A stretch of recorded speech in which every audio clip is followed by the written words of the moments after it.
علیکم ورحمۃ اللہ وبرکاتہ۔ ہم چونکہ سیرت پر بات کر رہے ہیں، حضرت پاک صلی اللہ علیہ وسلم کی سیرت کی تاریخ بیان کر رہے ہیں، اس سلسلے میں ضروری ہے کہ ہمیں عرب حکومتوں اور ان کی سرداریوں کے متعلق معلوم ہو کہ عرب کی حکومتیں وہاں کیسی تھیں اور سرداروں کے کیا رول ہوتے تھے۔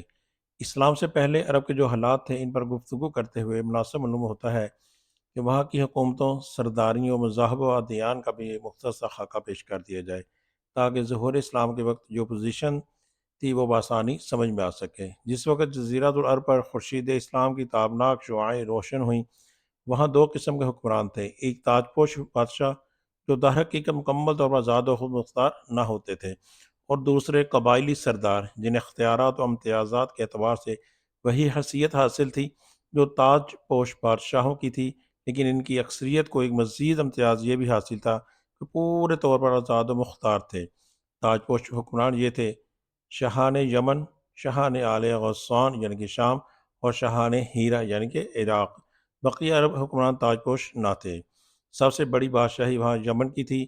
عرب عارپہ میں سے جو قدیم ترین یمانی قوم معلوم ہو سکی وہ قوم سبا ہے، اور عراق سے جو کتابت برآمد ہوئے ان میں 2500 سال قبل مسیح اس قوم کا ذکر ملتا ہے، لیکن اس کے عروج کا زمانہ 11 صدی قبل مسیح سے شروع ہوتا ہے۔ اس کی تاریخ کے اہم ادوار یہ ہیں: 650 قبل مسیح سے پہلے کے دور میں، اس دور میں شاہان سبا کا لقب مقرب سبا تھا۔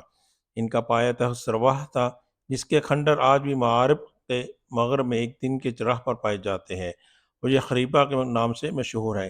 اسی دور میں معارب کے مشہور بند کی بنیاد رکھی گئی، جسے یمن کی تاریخ میں بڑی اہمیت حاصل ہے۔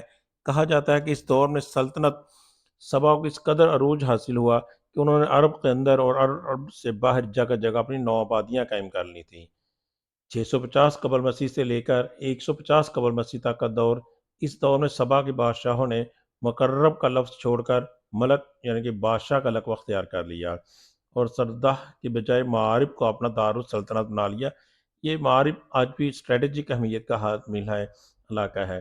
115 قبل مسیح سے 300 عیسوی تک کا دور، اس دور میں سبا کی مملکت پر قبیلہ خمیر کو غلبہ حاصل رہا، اور اس نے معارب کے بجائے ریدان کو اپنا پایہ تخت بنایا۔ پھر ریدان کا نام ظفار پڑ گیا، جس کے کھنڈرات آج بھی شہر یریم کے قریب ایک مدور پہاڑی پر پائے جاتے ہیں۔ یہی دور ہے جس میں قوم سبا کا زوال شروع ہوا۔ پہلے نبطیوں نے شمالی حجاز پر اپنا اقتدار قائم کر کے سبا کو ان کی آبادیوں سے باہر نکال دیا۔ پھر رومیوں نے مصر اور شام اور شمالی حجاز پر قبضہ کر کے ان کی تجارت کے بحری راستوں کو مخدوش کر دیا، اور اس طرح ان کی تجارت رفتہ رفتہ بحال ہو گئی۔ ادھر قحطانی قبائل خود بھی باہم دست و گریبان ہو گئے۔ ان حالات کا نتیجہ یہ ہوا کہ قحطانی قبائل اپنا وطن چھوڑ چھوڑ کر ادھر ادھر بکھر گئے۔ 300 عیسوی کے بعد سے آغاز اسلام تک کا دور، اس دور میں یمن کے اندر مسلسل اضطراب و انتشار برپا رہا۔ انقلابات آتے رہے، خانہ جنگیاں ہوئیں، اور بیرونی قوموں کو مداخلت کے مواقع ہاتھ آئے، حتیٰ کہ ایک ایسا وقت بھی آیا کہ یمن کی آزادی سلب ہو گئی۔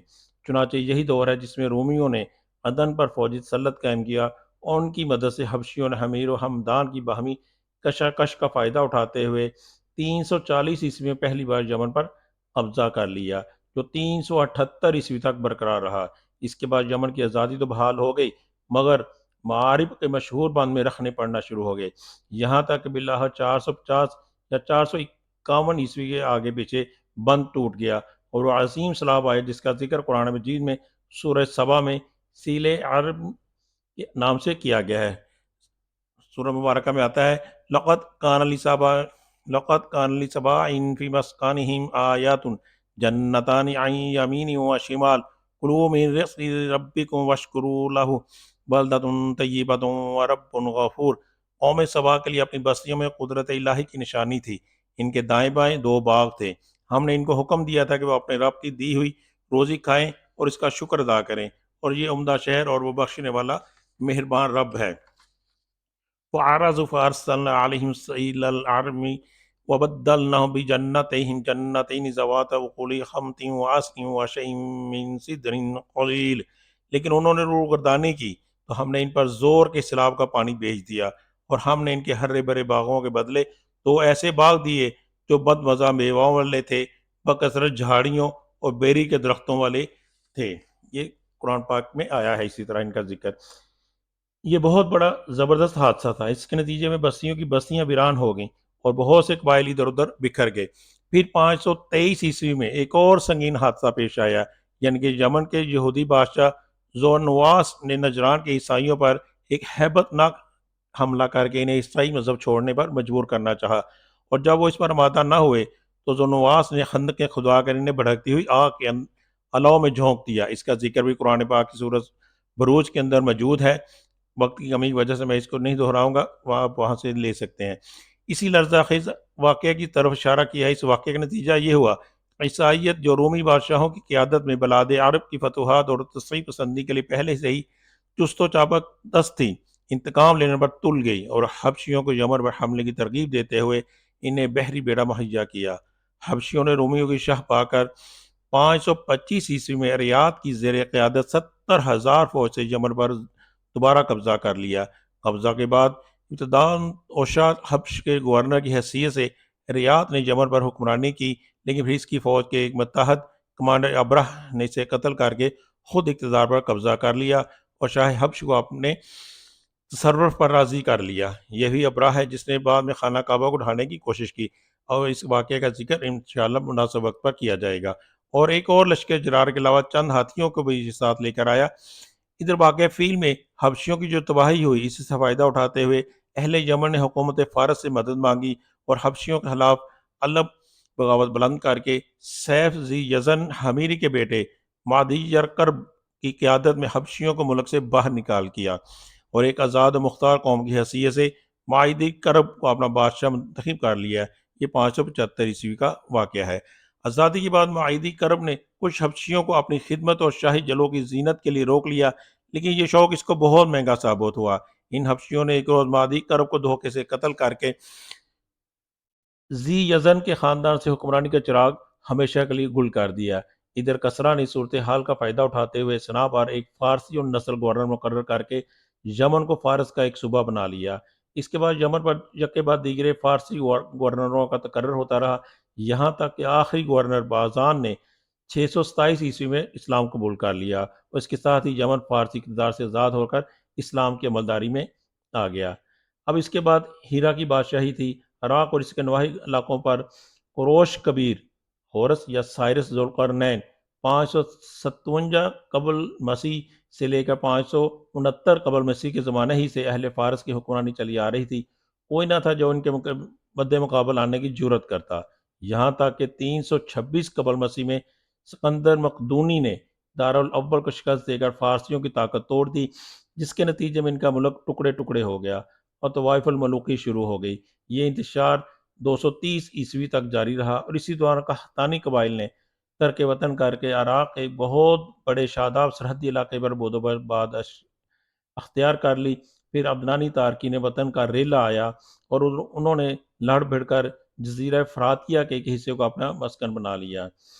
ادھر 226 میں ارد شیر نے جب ساسانی حکومت کی داغ بیٹ ڈالی تو رفتہ رفتہ فارسیوں کی طاقت ایک بار پھر پلٹ آئی۔ ارد شیر نے فارسیوں کی شیرازہ بندی کی اور اپنے ملک کی سرحد پر آباد عربوں کو زیر کیا۔ اسی کے نتیجے میں قزاق نے ملک کے شام کی راہ لی، جبکہ ہیرا اور امپار کے عرب باشندوں نے باج غزار بنانا گوارا کیا۔ ارد شیر کے عہد میں ہیرا، بادیت العراق اور جزیرہ کے رباعی اور مزاری قبائل پر جزیمت الوضع کی حکمرانی تھی۔ ایسا معلوم ہوتا ہے کہ ارد شیر نے محسوس کر لیا تھا کہ عرب باشندوں پر براہ راست حکومت کرنا اور انہیں سرحد پر لوٹ مار سے باز رکھنا ممکن نہیں، بلکہ اس کی صرف ایک ہی صورت ہے کہ خود کسی ایسے عرب کو ان کا حکمران بنا دیا جائے جس سے اپنے قنبے قبیلے کی حمایت و تائید حاصل ہو۔ اس کا ایک فائدہ یہ بھی ہوگا کہ بوقت ضرورت رومیوں کے خلاف ان سے مدد لی جا سکے گی، اور شام کے روم نواز عرب حکمرانوں کے مقابل عراق کے ان عرب حکمرانوں کو کھڑا کیا جا سکے کہ اس طرح اس نے بڑی سیاسی چال چلی۔ شاہان ہیرا کے پاس فارسی فوج کی ایک یونٹ ہمیشہ رہا کرتی تھی، جس سے بادیہ نشین عرب باغیوں کی سرکوبی کا کام لیا جاتا تھا۔ 628 کے حدود میں جسیمہ فوت ہو گیا اور عمرو بن عدی بن نصر لخمی اس کا جانشین ہوا۔ یہ قبیلہ لخم کا پہلا حکمران تھا اور شاپور ارد شیر کا ہم اثر تھا۔ اس کے بعد قباض بن فیروز کے عہد تک ہیرا پر لخمیوں کی مسلسل حکمرانی رہی۔ قباض کے عہد میں مزدک کا ظہور ہوا جو باہیت کا علمبردار تھا۔ قباض اور اس کی بہت سی رعایا نے مزدک کی ہم نوائی کی۔ پھر قباض نے ہیرا کے بادشاہ منظر بن معصمہ کو پیغام بھیجا کہ تم بھی یہی مذہب اختیار کر لو۔ منظر بڑا غیرت مند تھا، انکار کر بیٹھا۔ نتیجہ یہ ہوا کہ قباض نے اسے معزول کر کے اس کی جگہ مزدقی کی دعوت کے ایک پیروکار حارث بن عمرو بن حجر قندی کو ہیرا کی حکمرانی سونپ دی۔ قباض کے فارس کی باغڈور کسریٰ نوشیروان کے ہاتھ آئی۔ اسے اس مذہب سے سخت نفرت تھی۔ اس نے مزدک اور اس کے ہم نواؤں کی ایک بہت بڑی تعداد کو قتل کروا دیا۔ منظر کو دوبارہ ہیرا کا حکمران بنا دیا اور حارث بن عمرو کو اپنے ہاں بلا بھیجا، لیکن وہ بنو کلب کے علاقے میں بھاگ گیا اور وہیں اپنی زندگی گزار دی۔ منظر بن معصمہ کے بعد نعمان بن منظر کے حد تک ہیرا کی حکمرانی اسی کی نسل میں چلتی رہی۔ پھر زید بن عدی عبادی نے کسریٰ سے نعمان بن منظر کی جھوٹی شکایت کی۔ کسریٰ بھڑک اٹھا اور نعمان کو اپنے پاس طلب کر لیا۔ نعمان چپکے سے بنو شیبان کے سردار ہانی بن مسعود کے پاس پہنچا اور اپنے اہل و عیال اور مال و دولت کو اس کی امانت میں دے کر کسریٰ کے پاس گیا۔ کسریٰ نے اسے قید کر لیا اور قید ہی میں فوت ہو گیا۔ ادھر کسریٰ نے نعمان کو قید کر کے اس کی جگہ ایاس بن قبیصہ تائی کو ہیرا کا حکمران بنایا اور اسے حکم دیا کہ ہانی بن مسعود سے نعمان کی امانت طلب کرے۔ ہانی غیرت مند تھا، اس نے صرف انکار ہی نہیں کیا بلکہ اعلان جنگ بھی کر دیا۔ پھر کیا تھا، ایاس اپنے جلوں میں کسریٰ کے لو لشکر اور مرزبانوں کی جماعت لے کر روانہ ہوا اور ذی اور کے میدان میں فریقین کے درمیان گمسان کی جنگ ہوئی، جس میں بنو شیبان کو فتح حاصل ہوئی اور فارسیوں نے شرمناک شکست کھائی۔ یہ پہلا موقع تھا جب عرب نے عجم پر فتح حاصل کی تھی۔ یہ واقعہ نبی پاک صلی اللہ علیہ وآلہ وسلم کی پیدائش کے تھوڑے ہی دنوں کے بعد کا ہے۔ آپ صلی اللہ علیہ وآلہ وسلم کی پیدائش ہیرا پر ایاس کی حکمرانی کے 8ویں مہینے میں ہوئی تھی۔ ایاس کے بعد کسریٰ نے ہیرا پر ایک فارسی حکمران مقرر کیا، لیکن 632 عیسوی میں لخمیوں کا اقتدار پھر بحال ہو گیا اور منظر بن معروم نامی اس قبیلے کے ایک شخص نے باغڈور سنبھالی۔ یہ منظر بن معرون وہی شخص ہے جس سے بعد میں حضرت خالد بن ولید رضی اللہ تعالیٰ عنہ نے شکست دے کر ہیرا کا قبضہ اسے حاصل کیا تھا۔ اب ہم چلتے ہیں شام کی بادشاہی کی طرف۔ اس زمانے میں عرب قبائل کی ہجرت زوروں پر تھی۔ قبیلہ قزاق کی چند شاخیں حدود شام میں کر آباد ہو گئیں۔ ان کا تعلق بنی سلیم بن حلوان سے تھا اور انہی میں ایک شاخ بنو زجعم بن سلیم تھی جسے زجائمہ کے نام سے شہرت حاصل ہوئی۔ خزاع کی اس شاخ کو رومیوں نے صحرائے عرب کے بدوؤں کی طرح لوٹ مار کرنے اور فارسیوں کے خلاف استعمال کرنے کے لیے اپنا ہمنوا بنایا اور اسی کے ایک فرد کی سر پر حکمرانی کا تاج رکھ دیا۔ اس کے بعد مدتوں ان کی حکمرانی رہی۔ ان کا مشہور ترین بادشاہ زیاد بن حیولہ گزرا ہے۔ اندازہ کیا گیا ہے کہ زجائمہ کا دور حکومت پوری دوسری صدی عیسوی کو محیط رہا ہے۔ اس کے بعد اس دیار میں آل غسان کی آمد ہوئی اور زجائمہ کی حکمرانی جاتی رہی۔ آل غسان نے بنو زجعم کو شکست دے کر ان کی ساری حکومت پر قبضہ کر لیا۔ یہ صورتحال دیکھ کر رومیوں نے آل غسان کو دیار شام کے عرب باشندوں کا بادشاہ تسلیم کر لیا اور آل غسان کا پایہ تخت امت الجندل تک تھا اور رومیوں کے اعلی کار کی حیثیت سے دیار شام پر ان کی حکمرانی مسلسل قائم رہی تاکہ خلافت فروقی میں 13 ہجری میں یرموک کی جنگ فتح ہوئی اور آل غسان کا آخری حکمران جبلہ بن اہم حلقہ بغوش اسلام ہو گیا، اگرچہ اس کا غرور اسلامی مساوات کو زیادہ دیر تک برداشت نہ کر سکا اور وہ مرتد ہو گیا۔ اب اسی طرف ہم چلتے ہیں حجاز کی عمارت کی طرف۔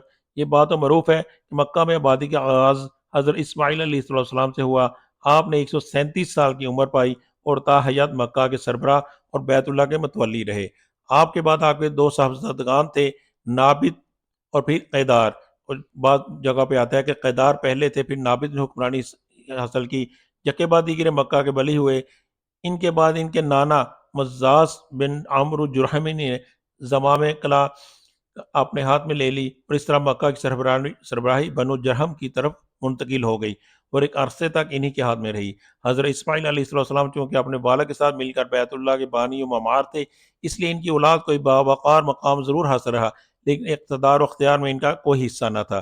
پھر دن پر دن اور سال پر سال گزرتے گئے، لیکن حضرت اسماعیل علیہ السلام کی اولاد گوشۂ گمنامی سے نہ نکل سکی، یہاں تک کہ بخت نصر کے ظہور سے کچھ پہلے بنو جرہم کی طاقت کمزور پڑ گئی اور مکہ کے افق پر عدنان کا سیاسی ستارہ جگمگانا شروع ہو گیا۔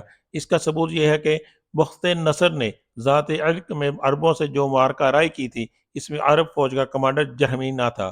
پھر بخت نصر نے جب 587 قبل مسیح میں دوسرا حملہ کیا تو بنو عدنان بھاگ کر یمن چلے گئے۔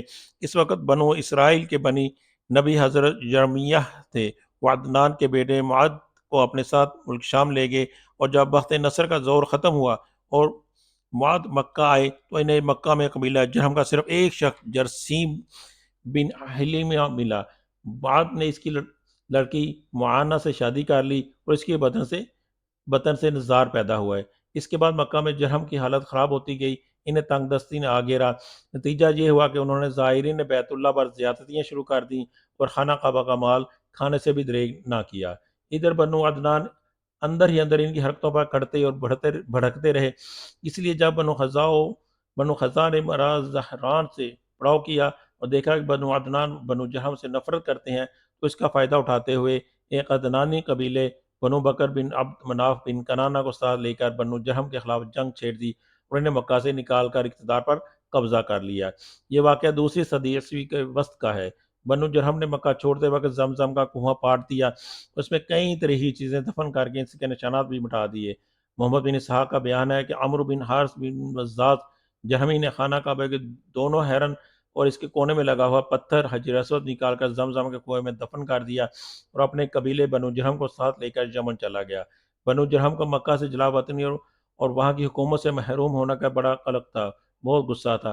چنانچہ عمرو مذکور نے اسی سلسلے میں یہ اشعار کہے: لگتا ہے حجوج نے صفا تک کوئی آشنا تھا ہی نہیں، اور نہ کسی قصہ گو نے مکہ کی شبانہ محفلوں میں قصہ گوئی کی۔ کیوں نہیں؟ یقیناً ہم اس کے باشندے تھے، لیکن زمانے کی گردشوں اور ٹوٹی ہوئی قسمتوں نے ہمیں اجاڑ پھینکا۔ حضرت اسماعیل علیہ السلام کا زمانہ تقریباً 2000 برس قبل مسیح ہے۔ اس حساب سے مکہ میں قبیلہ جرہم کا وجود کوئی 2100 برس تک رہا اور ان کی حکمرانی لگ بھگ 2000 برس تک رہی۔ بنو خزاع نے مکہ پر قبضہ کرنے کے بعد بنو بکر کو شامل کیے بغیر طرح اپنی حکومت قائم کی۔ البتہ 3 اہم اور امتیازی مناصب ایسے تھے جو مصری قبائل کے حصے میں آئے: حاجیوں کو عرفات سے مزدلفہ تک لے جانا، اور یوم نظر 13 ذی الحج کو جو کہ حج کے سلسلے کا آخری دن ہے، منا سے روانگی پر روانہ دینا۔ یہ اعزاز الیاس بن مظہر کے خاندان بنو غوث بن مرہ کو حاصل تھا، جو صوفہ کہلاتے تھے۔ اس اعزاز کی توضیح یہ ہے کہ 13 ذی الحج کو حاجی کنکری نہ مار سکتے تھے، یہاں تک کہ پہلے صوفہ کا ایک آدمی کنکری نہ مار لیتا۔ پھر حاجی کنکری مار کر فارغ ہو جاتے اور منا سے روانگی کا ارادہ کرتے تو صوفہ کے لوگ منا کی واحد گزرگاہ عقبہ کے دونوں جانب گھیرا ڈال کر کھڑے ہو جاتے اور جب تک خود گزر نہ لیتے کسی کو گزرنے نہ دیتے تھے۔ ان کے گزر لینے کے بعد بقیہ لوگوں کے لیے راستہ خالی ہو جاتا۔ جب صوفہ ختم ہو گئے تو یہ اعزاز بنو تمیم نے کے خاندان بنو سعد بن زید مناہ کی طرف منتقل ہو گیا۔ 10 ذی الحج کی صبح کو مزدلفہ سے منا کی جانب فاضا روانگی یہ اعزاز بنو عدوان کو حاصل تھا۔ حرام مہینوں کو آگے پیچھے کرنا یہ اعزاز بنو کنانہ کی ایک شاخ بنو تمیم بن عادی کو حاصل تھا۔ مکہ پر بنو غزہ کا اقتدار کوئی 300 برس تک رہا، اور یہی زمانہ تھا جب عدنانی قبائل مکہ اور حجاز سے نکل کر نجد، اطراف عراق اور بحرین وغیرہ میں پھیلے، اور مکہ کے اطراف میں صرف قریش کی چند شاخیں ہی باقی رہ گئی تھیں جو خانہ بدوشوں کی زندگی بسر کر رہی تھیں۔ ان کی الگ الگ ٹولیاں تھیں اور بنو کنانہ میں ان کے چند متفرق گھرانے تھے، مگر مکہ کی حکومت اور بیت اللہ کی تولیت میں ان کا کوئی بھی حصہ نہ تھا، یہاں تک کہ قصائی بن انقلاب کا ظہور ہوا۔ غصی کے متعلق بتایا جاتا ہے کہ وہ ابھی گود ہی میں تھا کہ اس کے والد انتقال ہو گئے۔ اس کے بعد اس کی والدہ نے بنو عزرہ کے ایک شخص ربیعہ بن حرام سے شادی کی۔ یہ قبیلہ چونکہ ملک شام کے اطراف میں رہتا تھا، اس لیے قصی کی والدہ وہیں چلی گئیں اور وہ قصی کو اپنے ساتھ لیتی گئیں۔ جب قصی جوان ہوا تو مکہ واپس آیا۔ اس وقت مکہ کا والی حلیل بن جشیہ خزاعی تھا۔ قصی نے اس کے پاس اس کی بیٹی حبی سے نکاح کے لیے پیغام بھیجا۔ حلیل نے منظور کر لیا اور شادی کر دی۔ اس کے بعد جب حلیل انتقال ہوا تو مکہ اور بیت اللہ کی تولیت کے لیے خزاع اور قریش کے درمیان جنگ ہو گئی۔ اس کے نتیجے میں مکہ اور بیت اللہ پر قصی کا اقتدار قائم ہو گیا۔ جنگ کا سبب یہ تھا، اس بارے میں 3 بیانات ملتے ہیں۔ ایک یہ کہ قصی کے اولاد خوب پھل پھول گئی، اس کے بعد دولت کی بھی فراوانی ہو گئی، اس کا وقار، رعب و دبدبہ بھی بڑھ گیا، اور ادھر حلیل کا انتقال ہوا تو قسی نے محسوس کیا کہ بنو غزہ اور بنو بکر کے بجائے میں کعبہ کی تولیت اور مکہ کی حکومت کا کہیں زیادہ حقدار ہوں۔ اسے یہ احساس بھی تھا کہ قریش خالص اسماعیلی عرب ہیں اور بقیہ آل اسماعیل کے سردار بھی ہیں، لہذا سربراہی کے مستحق وہی ہیں۔ چنانچہ اس نے قریش اور بنو خزا کے کچھ لوگوں سے گفتگو کی کہ کیوں نہ بنو خزا اور بنو بکر کو مکہ سے باہر نکال دیا جائے۔ ان لوگوں نے اس کی رائے کو منظور کر لیا۔ دوسرا ایک بیان اس سلسلے میں یہ آتا ہے کہ خزا کے بقول خود حلیل نے اسی کو وصیت کی تھی کہ وہ کعبہ کی نگہداشت کرے اور مکہ کی باغ ڈور خود سنبھال لے۔ تیسرا ایک اور بیان بھی اس سلسلے میں یہ آتا ہے کہ حلیل نے اپنی بیٹی حبی کو بیت اللہ کی تولیت سونپی تھی اور ابو عبشان خزائی کو اس کا وکیل بنایا تھا۔ چنانچہ حبی کے نائب کی حیثیت سے وہی خانہ کعبہ کا کلید بردار تھا۔ جب حلیل کا انتقال ہو گیا تو قسی نے ابو غبسان سے ایک مشک شراب کے بدلے کعبہ کی تولیت خرید لی، لیکن خزاع نے یہ خرید و فروخت منظور نہ کی اور قسی کو بیت اللہ سے روکنا چاہا۔ اس پر قسی نے بنو خزاع کو مکہ سے نکالنے کے لیے قریش اور بنو کنانہ کو جمع کیا اور قسی کی آواز پر لبیک کہتے ہوئے جمع ہو گئے۔ بہرحال وجہ جو بھی ہوئی، واقعات کا سلسلہ اس طرح ہے کہ جب حلیل کا انتقال ہو گیا اور صوفہ نے قریش و کنانہ کے لوگوں کو ہمراہ لیا اور عقبہ کے نزدیک جہاں وہ جمع تھے ان سے آ کر کہا کہ تم سے زیادہ ہم اس اعزاز کے حقدار ہیں۔ اس پر صوفہ نے لڑائی چھیڑ دی مگر قسی نے انہیں مغلوب کر کے ان کا اعزاز چھین لیا۔ یہی موقع تھا جب خزاع اور بنو بکر نے قسی سے دامن کشی اختیار کر لی۔ اس پر قسی نے انہیں بھی للکارا۔ پھر کیا تھا، فریقین میں بہت سخت جنگ چھڑ گئی اور طرفین کے بہت سے آدمی مارے گئے۔ اس کے بعد صلح کی آوازیں بلند ہوئی اور بنو بکر کے ایک شخص یعمر بن عوف کو حکم بنایا گیا۔ یعمر نے فیصلہ کیا کہ خزاع کے بجائے اسی خانہ کعبہ کی تولیت اور مکہ کی دیدار کا زیادہ حقدار ہے۔ نیز اسی نے جتنا خون بہایا ہے سب رائے گاں قرار دے کر پاؤں تلے روند رہا ہوں۔ البتہ خزاع اور بنو بکر نے جن لوگوں کو قتل کیا ہے ان کی دیت ادا کریں اور خانہ کعبہ کو بلا روک ٹوک اسی کے حوالے کر دیں۔ اسی فیصلے کی وجہ سے یعمر کا لقب شداخ پڑ گیا۔ شداخ کے معنی ہے پاؤں تلے روندنے والا۔ اس فیصلے کے نتیجے میں قسی اور قریش کو مکہ پر مکمل نفوذ و سیادت حاصل ہو گئی اور قسی بیت اللہ کا دینی سربراہ بن گیا جس کی زیارت کے لیے عرب کے گوشے گوشے سے آنے والوں کا تانتا بندہ رہتا تھا۔ مکہ پر قسی کے تسلط کا یہ واقعہ 5ویں صدی عیسوی کے وسط میں یعنی کہ 440 عیسوی کا ہے۔ قسی نے مکہ کا بندوبست اس طرح کیا کہ قریش کو اطراف مکہ سے بلا کر پورا شہر ان پر تقسیم کر دیا۔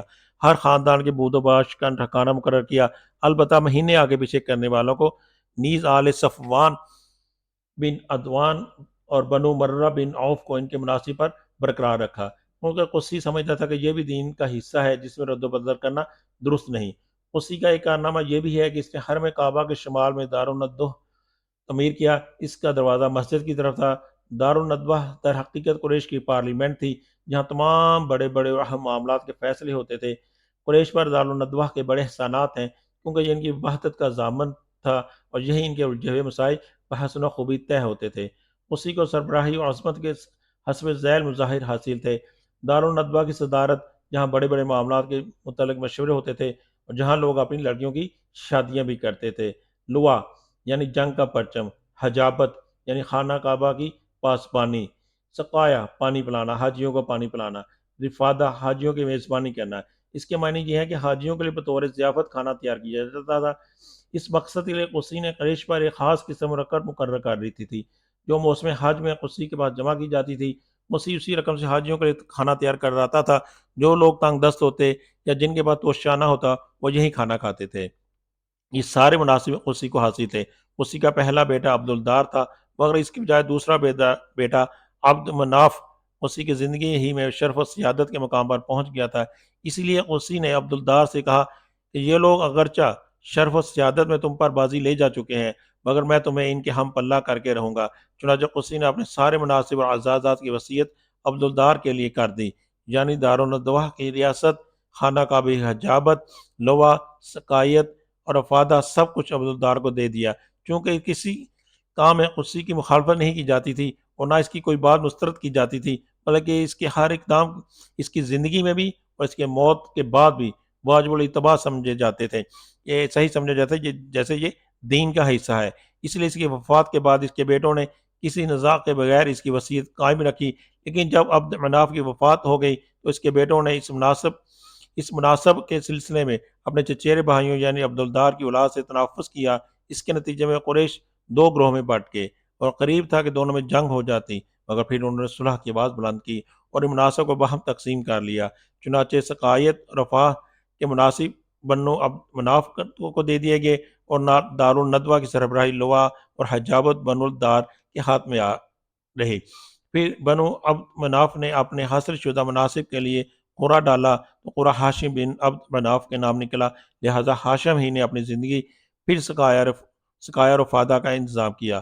البتہ جب ہاشم کا انتقال ہو گیا تو ان کے بھائی مطلب نے ان کی جانشینی کی، مگر مطلب کے بعد ان کے بھتیجے عبد المطلب بن ہاشم نے، جو رسول اللہ صلی اللہ علیہ وآلہ وسلم کے دادا تھے، یہ منصب سنبھال لیا اور ان کے بعد ان کی اولاد ان کی جانشین ہوئی، یہاں تک کہ جب اسلام کا دور آیا تو حضرت عباس بن عبد المطلب اس منصب پر فائز تھے، جو کہ جلیل القدر صحابی بھی ہوئے۔ ان کے علاوہ کچھ اور مناصب بھی تھے جنہوں نے قریش باہم تقسیم کر رکھا تھا، اور ان مناصب اور انتظامات کے ذریعے قریش نے ایک چھوٹی سی حکومت بلکہ حکومت نما انتظامیہ قائم کر رکھی تھی، جس کے سرکاری ادارے اور تشکیلات کچھ اس ڈھنگ کی تھی جیسے آج کل پارلیمنٹی مجلسیں اور ادارے ہوا کرتے ہیں۔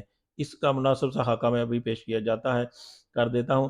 ایثار یعنی فال گیری اور قسمت دریافت کرنے کے لیے بتوں کے پاس جو تیر رکھے تھے، ان کی تولیت، یہ منصب بنو جمع کو حاصل تھا۔ مالیات کا نظام یعنی بتوں کے تقرب کے لیے جو نذرانے اور قربانیاں پیش کی جاتی تھیں، ان کا انتظام کرنا، نیز جھگڑے اور مقدمات کا فیصلہ کرنا، یہ کام بنو سہم کو سونپا گیا تھا۔ شورا، یہ اعزاز بنو اسد کو حاصل تھا۔ اشناق یعنی دیت اور جرمانوں کا انتظام، اس منصب پر بنو تیم فائز تھے۔ عقاب یعنی قومی پرچم کی علمبرداری، یہ بنو امیہ کا کام تھا۔ قبا یعنی فوجی کیمپ کا انتظام اور شہسواروں کی قیادت، یہ بنو مخزوم کے حصے میں آیا۔ سفارتکاری بنو عدی کا منصب تھا۔ اس کے علاوہ بھی ادھر ادھر چھوٹے موٹے سردار تھے، جیسے کہ ہم پہلے میں بیان کر چکا ہوں کہ عدنانی قبائل کے ترک وطن کا ذکر ہو چکا اور بتلا چکے ہیں کہ پورا ملک عرب ان قبائل کے درمیان تقسیم ہو گیا تھا۔ اس کے بعد ان کی عمارتوں اور سرداریوں کی نقشہ کچھ یوں تھا کہ جو قبائل ہیرا کے ارد گرد آباد تھے، انہیں حکومت ہیرا کے تابع مانا گیا، اور جن قبائل نے بادیت الشام میں سکونت اختیار کی تھی، انہیں غسانی حکمرانوں کے تابع قرار دیا گیا، مگر یہ تبعیت صرف نام کے لیے تھی، عملاً نہ تھی۔ ان دو مقامات کو چھوڑ کر اندرون عرب آباد قبائل بہر طور آزاد تھے۔ ان قبائل میں سرداری نظام رائج تھا، قبیلے خود اپنے سردار مقرر کرتے تھے اور ان سرداروں کے لیے ان کا قبیلہ ایک مختصر سی حکومت ہوا کرتا تھا۔ سیاسی وجود و تحفظ کی بنیاد پر قبائلی وحدت پر مبنی عصبیت، اپنی سرزمین کی حفاظت و دفاع کے مشترکہ مفادات ہوتے تھے۔ قبائلی سرداروں کا درجہ اپنی قوم میں بادشاہوں سے بڑھ کر تھا۔ قبیلہ صلح جنگ میں بہرحال اپنے سردار کے فیصلے کے تابع ہوتا تھا اور کسی بھی حال میں ان سے الگ تھلگ نہیں ہوتا تھا۔ سردار کو وہی مطلق اور عدنانی اور استبداد حاصل تھا جو کسی ڈکٹیٹر کو حاصل ہوتا ہے۔ حتیٰ کہ بعض سرداروں کا یہ حال تھا کہ اگر وہ بگڑ جاتے تو ہزاروں تلواریں یہ پوچھے بغیر بے نیام ہو جاتی کہ سردار کے غصے کا سبب کیا ہے۔ تاہم چونکہ ایک ہی کنبے کے چچیرے بھائیوں میں سرداری کے لیے کشاکش بھی ہوا کرتی تھی، اس لیے اس کا اقتضا تھا کہ سردار اپنی قبائلی عوام کے ساتھ رواداری برتے، خوب مال خرچے، مہمان نوازی میں پیش رہے، کرم بردباری سے کام لے، شجاعت کا عملی مظاہرہ کرے اور غیرت مند امور کی طرف دفاع کرے، تاکہ لوگوں کی نظر میں عموماً اور شعراء کی نظر میں خصوصاً خوبی و کمالات کا جامع بن جائے، کیونکہ شعراء اس دور میں قبیلے کی زبان ہوا کرتے تھے، اور اس طرح سردار اپنے مد مقابل حضرات سے بلند و بالا درجہ حاصل کر لے۔ سرداروں کے کچھ مخصوص اور امتیازی حقوق بھی ہوا کرتے تھے، جنہیں ایک شاعر نے یوں بیان کیا ہے: ہمارے درمیان تمہارے لیے مال غنیمت کا چوتھائی ہے، اور منتخب مال ہے، اور وہ مال ہے جس کا تم فیصلہ کر دو، اور جو سر راہ ہاتھ آ جائے، اور جو تقسیم سے بچ رہے۔ مربع مال غنیمت کا چوتھائی حصہ، صفی وہ مال جسے تقسیم سے پہلے ہی سردار اپنے لیے منتخب کر لے، نشیطہ وہ مال جو اصل قوم تک پہنچنے سے پہلے راستے ہی میں سردار کے ہاتھ لگ جائے، فضول وہ مال جو تقسیم کے بعد بچ رہے اور غازیوں کی تعداد پر برابر تقسیم نہ ہو، مثلا تقسیم سے بچے ہوئے اونٹ، گھوڑے وغیرہ، ان سب اقسام کے مال سردار قبیلہ کا حق ہوا کرتے تھے۔ ساتھ ہی میں تھوڑا سا ان کے سیاسی اثر و رسوخ بھی بیان کرتے جاتا ہوں کہ عرب کی اس وقت سیاسی حالت کیا تھی۔ جزیرۃ العرب کے وہ تینوں سرحدی علاقے جو غیر ممالک کے پڑوس میں پڑتے تھے، ان کی سیاسی حالت سخت اضطراب و انتشار، انتہائی زوال کے انحطاط کا شکار تھی۔ انسان مالک اور غلام یا حاکم اور محکوم کے دو طبقوں میں بٹا ہوا تھا۔ سارے فوائد سربراہوں اور خصوصاً غیر ملکی سربراہوں کو حاصل تھے، سارا بوجھ غلاموں کے سر تھا۔ اسے زیادہ واضح الفاظ میں یوں کہا جا سکتا ہے کہ رعایا در حقیقت ایک کھیتی تھی جو حکومت کے لیے محاصیل و آمدنی فراہم کرتی تھی، اور حکومتیں اسے لذتوں، شہوتوں، عیش رانی اور ظلم و جوار کے لیے استعمال کرتی تھی، اور ان پر ہر طرف سے ظلم کی بارش ہو رہی تھی، مگر وہ حرف شکایت زبان پر نہ لا سکتے تھے، بلکہ ضروری تھا کہ طرح طرح کی ذلت و رسوائی اور ظلم و چیرہ دستی برداشت کریں اور زبان بند رکھیں، کیونکہ حکومت مستبدانہ تھی اور انسانی حقوق نام کی کوئی چیز وجود میں نہ تھی۔ ان علاقوں کے پڑوس میں رہنے والے قبائل تذب و ضبط کا شکار رہتے تھے، انہیں اغراض و خواہشات ادھر سے ادھر اور ادھر سے ادھر پھینکتی رہتی تھی، کبھی وہ عراقیوں کے ہمنوا ہو جاتے تھے اور کبھی شامیوں کی سرزمین سرملاتے تھے۔ جو قبائل اندرون عرب آباد تھے، ان کے بھی جوڑ ڈھیلے اور شیرازہ منتشر تھا، ہر طرف قبائلی جھگڑوں، نسلی فسادات اور مذہبی اختلافات کی گرم بازاری تھی، جس میں ہر قبیلے کے افراد بہر صورت اپنے اپنے قبیلے کا ساتھ دیتے تھے، خواہ وہ حق پر ہو یا باطل پر۔ چنانچہ ان کا ترجمان ایک شاعر کہتا ہے: میں بھی تو قبیلہ خزایہ ہی کا ایک فرد ہوں، اگر وہ غلط راہ پر چلے گا تو میں بھی غلط راہ پر چلوں گا، اور اگر وہ صحیح راہ پر چلے گا تو میں بھی صحیح راہ پر چلوں گا۔ اندرون عرب کوئی بادشاہ نہ تھا جو ان کی آواز کو قوت پہنچاتا، اور نہ کوئی مرجع ہی تھا جس کی طرف مشکلات اور شدائد میں رجوع کیا جاتا اور جس پر وقت پڑنے پر اعتماد کیا جاتا۔ ہاں، حجاز کی حکومت کو قدر و احترام کی نگاہ سے دیکھا جاتا تھا، اور اسے مرکز دین کا قائد و پاسبان بھی تصور کیا جاتا تھا۔ یہ حکومت در حقیقت ایک طرح کی دنیوی قیادت اور دینی پیشوائی کا معجون مرکب تھا۔ اس اہل عرب پر دینی پیشوائی کے نام سے بالادستی حاصل تھی، اور حرم اور اطراف حرم پر اس کی باقاعدہ حکمرانی تھی۔ وہی زائرین بیت اللہ کی ضروریات کا انتظام اور شرعیت ابراہیمی کے احکام کا نفاذ کرتی تھی، اور اس کے پاس پارلیمانی اداروں جیسے ادارے اور تشکیلات بھی تھیں، لیکن یہ حکومت اتنی کمزور تھی کہ درون عرب کے ذمہ داروں کا بوجھ اٹھانے کی طاقت نہ رکھتی تھی، جیسا کہ حبشیوں کے حملے کے بعد ثابت ہو گیا۔